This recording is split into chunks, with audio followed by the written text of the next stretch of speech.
Hello, hello, hello. How are you guys doing today? Welcome to week 13 of my health journey, my weight loss journey. I want to have a different conversation with you guys today over here because I feel that every week this is getting a little bit repetitive. I feel that, I actually thought last night, I was like, maybe I'll start doing this every other week because I feel like it's getting really repetitive. But the other day in therapy, I had this very cathartic conversation with my therapist, and it really had a lot to do with this journey that I'm on as well. And so I want to share with you what I came up with him. But before I do, let's just get into the weigh-in. Should we just do the weigh-in at the beginning? I usually wait until the very end of the video, but let's get into the weigh-in today. It's not great. So, I mean, it's not horrible, but it's not great. So last week, let me see where I was last week. Last week, hold on a second, I'm adding the weight instead of going into the weight. Last week, I was 209 pounds, and today I weighed in at 208.4 pounds. So I have lost 0.6 pounds, which, to be honest with you, I'm not super excited about, but I'm not unhappy about it either.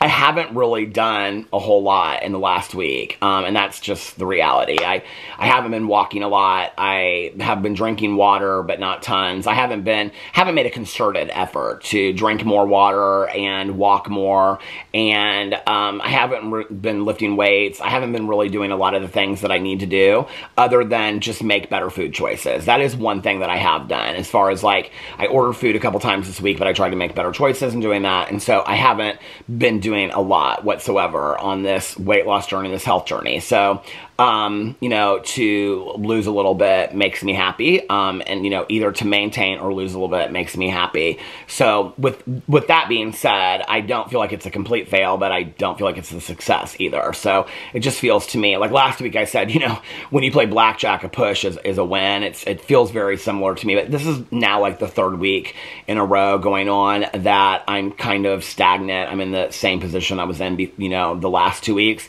That being said, you know, I also am fully aware, and I said this in previous videos, that the timing of when I start getting healthy and start doing all this is up to me. I have no intention of giving this up. You know, I had thought, I think last night or the night before, maybe I'll go to every 2 weeks because this is becoming very repetitive over here. Like I said, I want to share with you like something that came up in therapy this week and share what that experience was like and how I feel like that's kind of a trigger to motivate me on this journey a little bit more, this whole conversation that I had with my therapist. Because I feel very stuck. I feel very stagnant, and I could see myself for the next 24 weeks, you know, getting on here and being like, well, I'm the same weight that I was last week. And, you know, as much as I'm happy that I've lost that original weight and I'm back down to where I was, the reality is that I'm so close to being below 200, which is where my doctors want me to be, and I'm really, really struggling with that and just getting to that goal. And not just the number of it, but it's the frustration with the laziness that comes with, okay, tomorrow. So let me tell you about the conversation that I had with my therapist this week. So I've shared about this. I think I did a whole dedicated video on this channel to this trauma narrative that I did with my therapist, and we just ended it on Tuesday. So the trauma narrative is 10 questions, and it's helping you therapeutically and cathartically work through any trauma that you have in your life. And so we did it specifically over the car accident that I was involved in over 2 years ago. And so each question was kind of delving into different parts of like what you went through, what you experienced, remorse, guilt that you had associated with it, whatever. And the last question on there that we went over this week was, what will your life look like now after the traumatic experience? What do you want your life to look like now, right? And I was sharing some things with him, and you know, there was a long period of time where I felt very stuck. You know, I don't drive anymore. I've chosen not to drive anymore. And so there was a period of time where I felt very stuck at home. I was like, I don't really see a lot of people. I see my husband at night and the dog during the day and the neighbors on the street. But like today it's raining outside, so I haven't seen anybody. My husband just got home. And you know, there's weeks that go by where the only person that I see is my husband and my cousin on Wednesdays when she comes to pick me up. And so my life feels very, very small. There was a period of time where I really, really struggled with that. I think I've stepped into acceptance with that, and I actually have realized that I enjoy that. There's a lot about that that I enjoy, you know, and just kind of embracing that a little bit. And so I was talking about what my life looks like now. There's a gratitude and acceptance that comes with still being here, you know, and having a life and having the ability to live the best life that I possibly can and whatever. But I said to him, one of the things I really, really struggle with is that I am constantly looking at everything from the point of view of the accident being a reference point, before and after the accident. You know, I'll say things to people and I'll say, well, you know, since the accident, or after the accident, ... or before the accident, ... And so whenever I'm talking about whatever, you know, whether it's food that I'm eating, or, you know, videos that I've done, or my attitude towards something, it's always before the accident, after the accident. When I was talking to him in there about it, I said, you know, it's interesting because that's something that I've done for a long period of time in my life. I said, you know, I can remember like when my mom passed away for a long time, I think until the accident, it was, you know, after my mom died and before my mom died. That was the reference point for a lot of things in my life. And I said, I feel like I do that a lot with things when I'm talking about the past. There's always a reference point to it, right?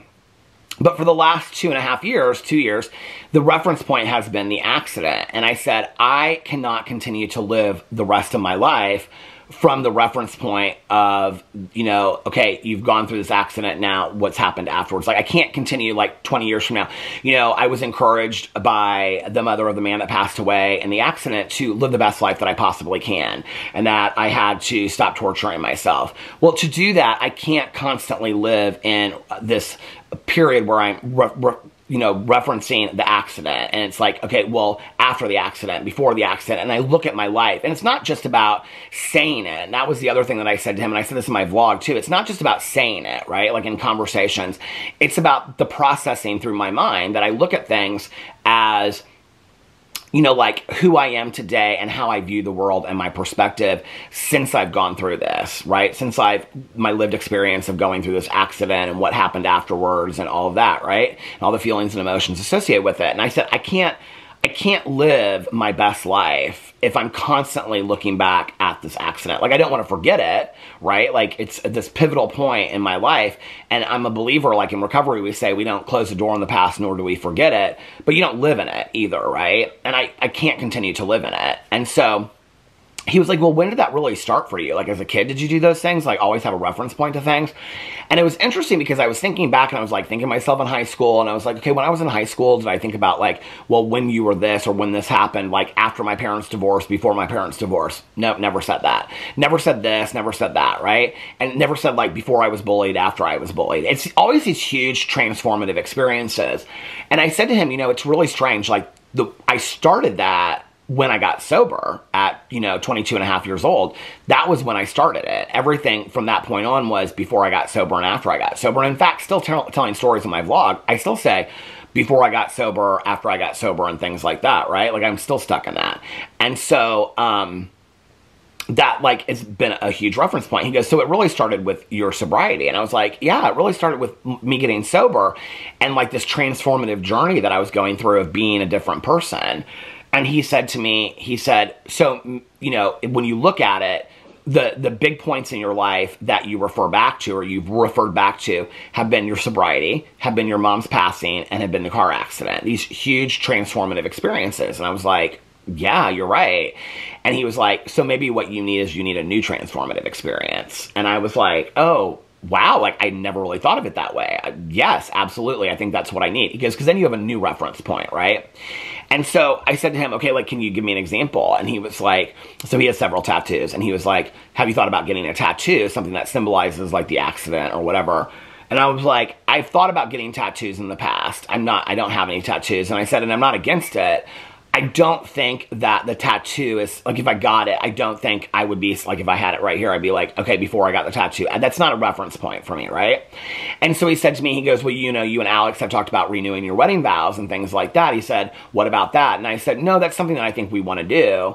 I said, I don't know that that feels like a transformative experience for me, where I would say, okay, before, like, in reference to things that don't have to do with us as a couple, I don't think I would look, like, my mom's death changed everything in my life, right? My sobriety changed everything in my life. The accident changed everything in my life. And so it would have to be something that affects every area of my life. And I said, I don't know that us renewing our wedding vows affects like every area of my life in a transformative way, that it affects many areas, but not all of them, that I would be like, well, after we got our wedding vows renewed. And he goes, okay, so, well, you're on this like health journey, right? And I said, yeah. And he goes, and you're trying to lose weight and whatever. And he said, like, tell me a little bit about it. And I said, well, you know, I'm trying to lose weight because that's what my doctors want, but I also want to lose weight. I want to be healthy. I'm tired of being overweight. And I said, and I want to be more active, and, you know, I want to do this and whatever. But for me, I said, it's more of like, you know, I started talking about it being like mind, body, and spirit. And that's something that I really believe in, the mind, body, spirit, and soul, you know, and aligning those three. And I started talking about like not just eating healthier and getting healthier physically, and, you know, walking to running and things like that, hopefully at some point. And then, but also like reading like, you know, inspiring motivational books, and like really changing in a cathartic way, like having worked through this, doing the trauma narrative. I'm getting ready to do inventory with my sponsor over it, that really like changing internally and, you know, externally who I am, and going through this transformation, right? And, you know, and I was like, I think like I really want this summer to be about that, to be about, you know, really working on physically getting healthy, and then working on transforming my mind and my soul, and like having that all align. And he was like, and do you think that if you did that, that would be something? And like I could hear myself in my head, like having a conversation with somebody and saying to them, since I've gone through this health journey. And I was like, yes, I do. And I don't know why, and I know this is going to sound like I'm grasping at straws, but that was like the moment for me that like I needed to hear. That was like where, and no, it didn't start the next day. Like that was Tuesday, and no, like it wasn't like the next day I was like eating healthy and doing, no, not at all, right? But I could see this vision. I could see what it looked like. I could see myself going through this in a way that I hadn't been before. It gave it more purpose and new meaning, that this isn't just about a lifestyle. This isn't just about counting calories or losing weight or living a certain way or being physically healthy. This is about a complete transformation of mind, body, and soul, right? And spirit. And so I was like, I think this is really what I need to do. And I talked, you know, about like possibly like looking for a retreat, you know, that one of our friends just went on this like women's retreat. And I was like, you know, my friend Tani and I have talked about doing they have these like recovery renewal retreats, and 12-step programs have retreats. But I was thinking about doing like a personal retreat, you know, of like really aligning myself again. I don't know. That's just something I'm thinking about. But I was like looking at all this stuff and thinking about all this stuff, and like reading all these books, and just like submersing myself into this total point of change and not being afraid of it for the first time. Because change is something that I don't love, right? And for me, it completely changed my point of view of this whole journey, you know? And so I'm thankful for that. And I think going forward, I'm looking through it with new eyes. So I wanted to share that with you guys, because it did change for me. This whole thing of it's not just about getting to this weight or running or fitting into these clothes or having this doctor be proud of me or whatever. It's like, I think for myself, I need to go through this transformative experience to be able to let go of this reference point of the accident. I can't for me to live my best life possible, I have to have a new one. And this is a gift that I can give myself, not just in being healthier, being thinner, having a better mindset, but I need to go through that to have a different reference point. I have to have a total overhaul of mind, body, and spirit. I have to have that, because I think it's the only thing that I think that I would be like the other, and unless I'm just waiting for the next tragedy to happen and then have that be the reference point. And I don't want that to be the case. You know, getting sober and being sober and going through that was a huge reference point, was a huge changing point for me. I can give myself something like that today, you know? So anyway, I wanted to share that with you guys. And I think for a while I'm going to keep on doing this every week. So let me know what you think in the comment section below. If you guys are along the journey with me, a lot of you are sharing that you're doing this with me. Keep it going, keep it up. I hope what I shared today helped a little bit. I love you guys, and I will see you tomorrow.